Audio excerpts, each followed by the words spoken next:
Good evening, folks. Welcome to the 6th edition of our radio blog, Not in Kokomo Talks. I'm your host, Nick. Since we missed last week, and there's an election coming up shortly, we got a lot to talk about. Come on now, let's get started. Let's see. County Commissioner Paul Wyman got his hand spanked twice last week when the Howard County Council voted to buy Judge Mingus the copier he needed in spite of Mr. Wyman's ferocious objections, and then denied Mr. Economic Development on the taxpayer's dime Wyman his $200,000 for the Road to Nowhere extension of North Street on Kokomo's east side. Mr. Wyman claimed the new road would open up 100 acres of land for future development. I suppose the county council wondered why we needed a new development, since many businesses and industrial buildings are already vacant all over town. Wyman is just dying to spend the $3.2 million of his squirreled away economic development funds, which are taxpayer money, on something or another, but only if it's his or Kokomo Mayor Greg Goodnight's idea. Maybe they ought to think about using that money to reduce Kokomo and Howard County's taxes. Talk about economic development, boy. Low taxes are always creating jobs. Always have, always will. Who wants a party?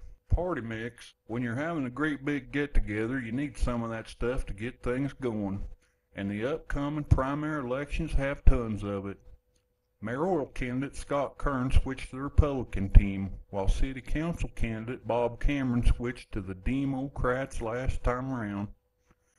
These fellers seem to have a foot in both camps, which in our mind ain't a bad thing if you're going to represent everybody, and not just some very special interests.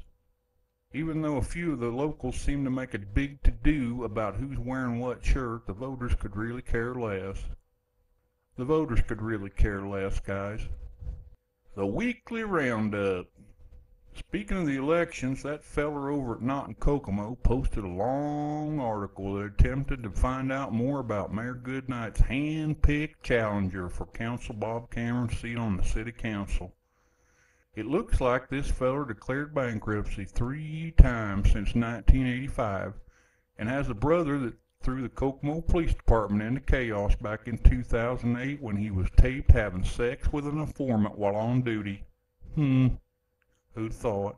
The officer was originally demoted, but Mayor Greg Goodnight saw to it he got his rank back along with all the back pay he'd lost during his fall from grace. None of that made much sense till the mayor sent out flyers all over town calling his hand-picked councilman a friend he's known for more than 20 years. I suppose that explains a lot, including why Mr. Goodnight thinks someone who spent the better part of his life in bankruptcy ought to be helping write Kokomo's $50 million plus annual budget. Maybe the mayor's just superstitious and believes the third time really is a charm. Well, that's the 6th edition of our video blog, Not in Kokomo Talks. What the hell?